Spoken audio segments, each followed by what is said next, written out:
So we're seeing contact statistics. This is the agent's personal statistics today, and we're just showing how many calls, chats and emails they've handled throughout their working shift.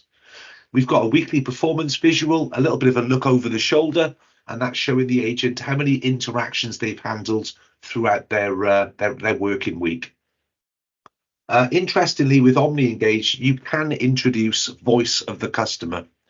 What that means is at the end of a voice interaction or at the end of a web chat, you can configure a short survey that's pushed to the customer, and then the customer can rate how they perceive the interaction went with the agent. So you're seeing here the agent's the personal net promoter score for today's shift. And again, by showing that, it can empower the agent to go the extra mile when dealing with important customer interactions, and a little bit of self-pride in the performance that they're delivering. Now, it can be enabled or disabled.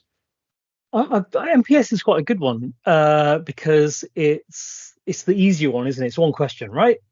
Boom, send it out. They click on whichever button they want and they send it back. And you're right, I know you're about to say, oh, you can turn it off. And I always think NPS is, if you're on a complaints line, you don't want to see NPS, right? Because it's going to be low every single time, because it's the customer is calling you simply because they're unhappy.